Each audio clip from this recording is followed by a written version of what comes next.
Hello, it's an honor for me that you're watching this. Thank you very much.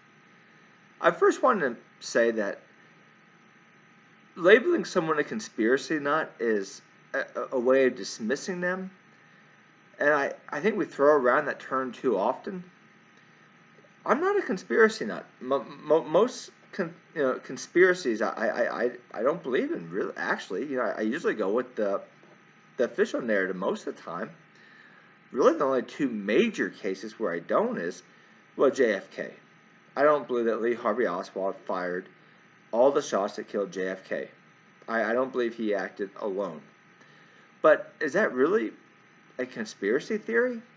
Most of Americans don't believe that Lee Harvey Oswald acted alone. Actually, and this isn't really said that often, but actually, a committee in the government actually went back and looked at the case again and interviewed different people. And did you know that the most recent committee in the government that actually reinvestigated this to a certain extent actually came to the conclusion that Lee Harvey Oswald most likely did not act alone? So when I say that Lee Harvey Oswald did not act alone, I'm not only just siding with the latest government version, but with most Americans. So is that really a conspiracy? Or is it more of a conspiracy to say that Lee Harvey Oswald did act alone? Do you see what I'm getting at? And there's another, I guess I would be a conspiracy theorist on one.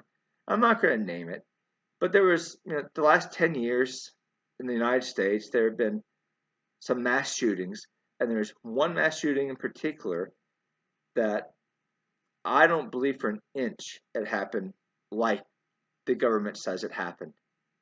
I don't believe it for an inch. I believe it's perhaps could be pretty bad, actually, what really did happen.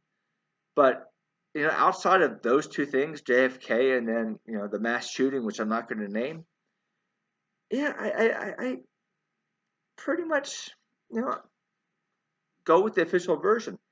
Now, the first time I heard about the Kremmers and Lisanne Fron, was I listened to Dr. Grand. No, he's all right. He's all right, but the story was so good that and he did make it seem interesting, but it's an interesting story anyway. But then I saw, I think his name is Mr. Ballin, and he's a really great storyteller, and he's like really approachable, really good listener, and that got me interested. So those were the first two videos I saw. Now, I'm just giving you this timeline because I'm not sure where I heard it first. Smoking guns. Did these girls, I say girls, they were women. I don't mean to dishonor them by calling them girls. 21 and 22 years old, they were women. These two women, did they go missing? Or did they go missing because they were abducted? Well, I believe it was an abduction. I believe that the case that they just went missing is very slim. But is there a smoking gun either way? Is there one direct thing that can say, would this happen? Well, not really. I mean, you just kind of put everything together and say, yeah, it seems like a crime occurred. And there's so much that says that a crime occurred that I really don't think it's good when people say that they went missing, because when you say that they went missing and it was their own fault and they misjudged the trail, well, in my opinion, you're saying that they're dead right now because of juvenile decisions they made, not because someone pursued them. Pursued them and killed them. In my opinion, that's a way of dishonoring them. So that's why I want to be a voice here that just tries to look at things that both sides can agree on and say, hey, this points to a crime version here. This doesn't point to just someone just going off and missing. I tell you what, these girls, I'm sorry, these women, something happened to them. And, well, obviously something happened to them. They were killed by somebody else or by other people. And I realized this the first time I heard that their remains, like when they found their remains, in the area where they found their remains, they found the remains of 3 other women, so 5 women total. If you heard that there was a place, a location, now I don't know how big this location is. It's not like an enormous location. No, it's probably, I don't know, maybe like just an area, maybe just not even a field, but just, I don't really know how big this location is, but it's not too big. But in this location, there's the remains of 5 people. Would you think, oh, well, that area is naturally dangerous? That's just evidence that the area is dangerous. Or would you think there's a killer and he's dumping bodies? If the area was dangerous, bones would be everywhere.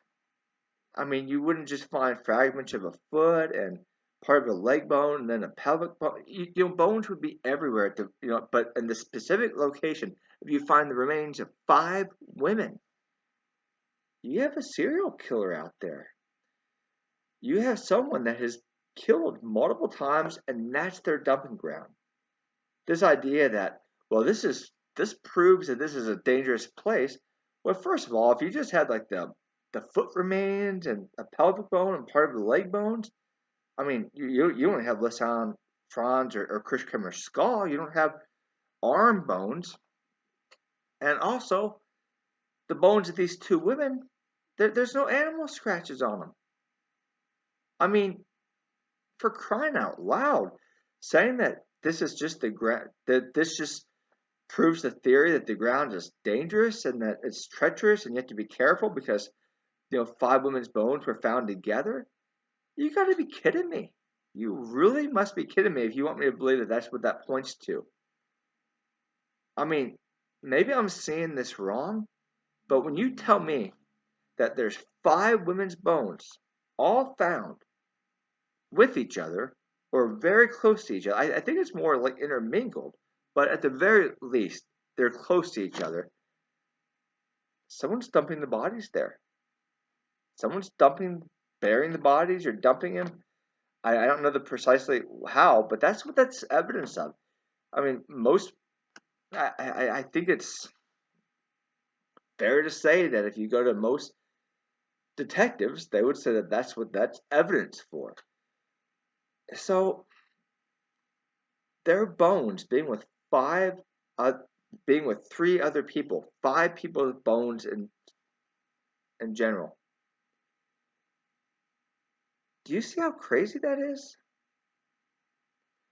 Do you see how crazy it is to believe that that could just naturally occur? I mean, yeah, I guess possibly, but there's a serial killer. There's a killer, and he's dumping the bodies at the same location. That's what that's an indication of, not how treacherous the ground was. If you want proof of how treacherous the ground is, you're going to have bones all over the place. And that little stream or river, that's going to just make you go all over. You're going to have a lot of different people's bones all over the place. But when you have 5 people's bones in one place, that's a serial killer, friends. All right, and I don't say that lightly. I'm not even trying to accuse anyone in specific. I'm not trying to slander anyone. I'm just going over the event. Thank you, and God bless you.